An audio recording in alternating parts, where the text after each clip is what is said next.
video, I want to talk to you guys a little bit about the structure of atoms. Here's a picture of an atom that you are probably most familiar with. Now, this is not an actual exact diagram of what an atom looks like, but for now, we're going to use it as our template to understand how atoms work. Now, remember, Rutherford discovered that the atom was a very small, very dense, positively charged center that is in the middle, and that's called the nucleus. The nucleus is made of both protons and neutrons. Protons I drew with the orange and neutrons I drew with the black. On the outside, we have flying around the nucleus, we have the electron, which I drew with the blue dot. What's really kind of neat about atoms is that atoms have positive and negative charges that equal out to form an atom that is neutral. So what do I mean by that? Well, electrons are negatively charged. Protons are positively charged, and that has big consequences for the atom. The electrons are negatively charged, so they're automatically going to be drawn to the protons. Okay, that's what holds the electrons on the outside. They're constantly spinning around really fast around the center of the atom because they're attracted to the positively charged nucleus. Instead of flying off into space, there's a kind of a pull between the center of the atom and the electron on the outside. So it keeps swirling around the atom because it's attracted to it. Because the electron is moving so fast, it can't actually go in and touch the proton. It's moving so fast that it's constantly being swept around in kind of an orbit type shape. The neutrons have no charge. Now you might ask yourself, well, why are the neutrons even important if they have no charge? Neutrons have an important role in making sure that the nucleus and the protons are all held together. Neutrons and protons are the only things that really have mass inside of an atom. The mass actually of a proton and a neutron is so similar that we say that they have the same mass. If we looked at the mass of one proton or one neutron, it would take up this many grams. Now that's kind of a horrible number to look at. It's so long, and I don't even know what place this is in because it's such a long number. Even if we wrote it in scientific notation, it's still kind of an ugly number. 1.67 times 10 to the negative 24 grams. So the mass of a proton and neutron is so small. But the mass of it is so small. And since this is a number that we use a lot to describe protons and neutrons, scientists came up with a term for exactly this many grams. They call it 1 AMU, which stands for atomic mass unit. So whenever we talk about the mass of one proton or the mass of one neutron, we say that one proton weighs 1 AMU, which is the same as this number. And we can say a neutron weighs 1 AMU. So if we look at the center of this atom, we have 1, 2, 3 protons, so that's 3 AMUs, and 1, 2, 3, 4 neutrons, so 4 AMUs. So the entire mass of this atom would be 7 AMUs. Now the mass of an electron, you might be like, well, why do you not look at the mass of the electrons when you're looking at the mass of the whole atom? Well, electrons, their mass is a fraction of the mass of a proton or a neutron. The mass of one electron is 0.000549 AMUs. So for all our purposes in class, we will act like the mass of an electron is insignificant. It doesn't have an effect on the mass of the whole atom. Kind of like when you get on a scale, you don't worry about the earrings you're wearing or the necklace you're wearing or the ring on your finger when you're weighing yourself, because the weight of the earring or the necklace or the ring is insignificant in comparison to your. Okay, let's look at an atom for a second. In this video, we're going to talk about how we can classify atoms by looking at some of the properties. In this atom, we see it has 1, 2, 3 electrons, 1, 2, 3 protons, and 4 neutrons. One of the things that you can look at when you're trying to identify some properties of atoms is what's called the atomic number. The atomic number for an atom is just the number of protons. The number of protons in an atom is really important because it identifies what atom it is.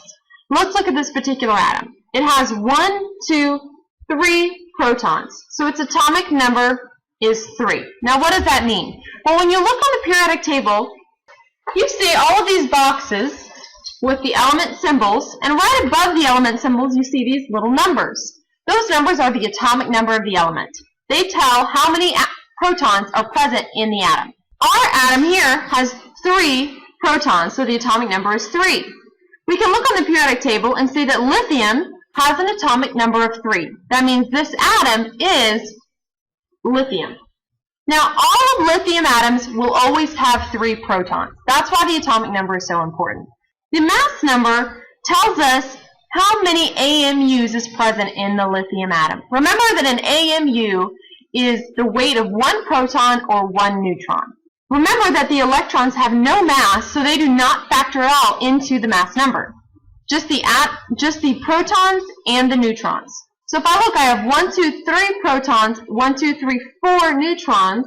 So my mass number is my number of my protons plus my number of my neutrons. And in this atom, it comes out to be 7. So this atom is, in fact, 7 AMUs, atomic mass units. Now, remember how I said the atomic number is really important in identifying the element? The atomic number for lithium will never change. Lithium will always have 4 protons all of the time. Protons are permanent. The number of neutrons, however, can change for a lithium atom. For example, one lithium atom can have 4 neutrons, whereas another lithium atom might only have 3. And the number of neutrons is not crucially important. In how the atom behaves. So the mass number of lithium might change. The other way we can classify atoms is through its net charge. Net charge essentially is how the number of positive protons balance out the number of negative electrons. Let's look at this atom. There's 1, 2, 3 electrons and 1, 2, 3 protons. These even each other out. So we say that it has a neutral charge. Neutral just means no charge, or a charge of 0. Okay, here's another atom. Well, to figure out what element it is, we need to look at the atomic number. We have 1, 2, 3, 4, 5, 6, 7, 8 protons. So the atomic number is 8. When we look on the periodic table, we see that oxygen has an atomic number of 8. So all oxygen atoms have 8 protons. What's the mass number of this oxygen atom? Well, the mass number is the number of protons plus the number of neutrons. We know we have 8 protons, so let's count the neutrons. 1, 2, 3, 4, 5, 6, 7, 8. So our mass number for this atom is 16. Now let's look at the net charge, the overall charge of this atom. Well, if we have 1, 2, 3, 4, 5, 6, 7, 8 protons, and 1, 2, 3, 4, 5, 6, 7, 8 electrons, that balances each other out to an overall charge of 0. If I have 8 positives and 8 negatives, that comes out to an overall charge of 0, which means this atom is neutral. Okay, this atom gained 2 electrons. Is it still oxygen? Well, the way we know that is, does it still have 8 protons? Because all oxygen atoms have 8 protons. But if we only gain 2 electrons, that means the proton number is still the same. So this is still oxygen. The mass number also hasn't changed because we haven't changed the number of neutrons. The only thing that's changed in this oxygen atom is its charge. Let's look at the net charge. When we count the number of protons, we have 8 protons. And when we count the number of electrons, we have 10 electrons. So that means our overall charge is a negative 2. If we have 8 positives and 10 negatives, we have 2 more negatives than we do positives. So this is an example of an ion. The way we write an oxygen ion that has a charge of negative 2 is a O with a 2 negative to the side. Let's look at some practice problems. You're going to be doing on your skill check some problems where I show you the element here, and then there's 2 numbers, and then there's the name of the element. This top number always refers to the atomic number. Remember, the atomic number tells you how many protons are in the atom. The big letter is just the symbol of the element. The number down here is the average mass number, because remember how we talked about some oxygen atoms have more neutrons than maybe another oxygen atom? When we average them together, that's the average mass number. We're not going to deal with the average mass number today. I just want you to know what that is. And below it, we see the oxygen name. So here's an example of a sample problem I might give you. In a neutral atom of oxygen, the mass number is 16. Tell me how many protons, neutrons, and electrons are in this atom. Well, if the mass number, well, first let's look at oxygen. Oxygen has an atomic number of 8. So that means that it has 8 protons. Okay? So we've already answered number 1. Number 2 asks us for the number of neutrons. Well, the mass number is 16, because it gives it to us in the problem, and we know that the mass number is actually the sum of the protons and the neutrons in the atom. If we have 8 protons in the atom, then we can figure out that we would need how many neutrons to make a total of 16. we would need 8 neutrons added to the 8 protons to make the mass number 16. So we have 8 neutrons. Now it's asking us for the number of electrons. Well, we know that the net charge for this atom is 0 because it says it's a neutral atom. So that means the number of protons and the number of electrons have to equal each other out to get an overall charge of 0. If we have 8 protons, that means we must have 8 electrons to equal out a neutral charge. So we have our answers here. We have 8 protons, 8 neutrons, and 8 electrons.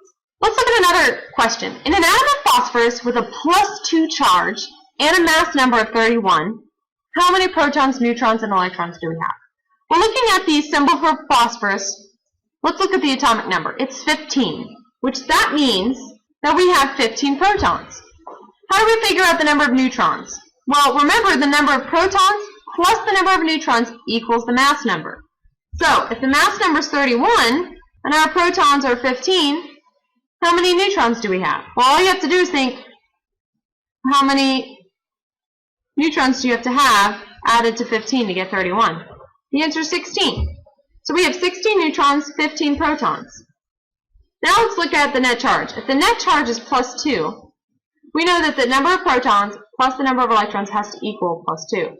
What the +2 charge tells us is that there are 2 more protons than there are electrons. If we have 15 protons and we have 2 more protons than we have electrons, that means we must have 13 electrons. So our answers are 15 protons, 16 neutrons, and 13 electrons. And if I asked you, you should be able to draw me a picture of this atom. That is it for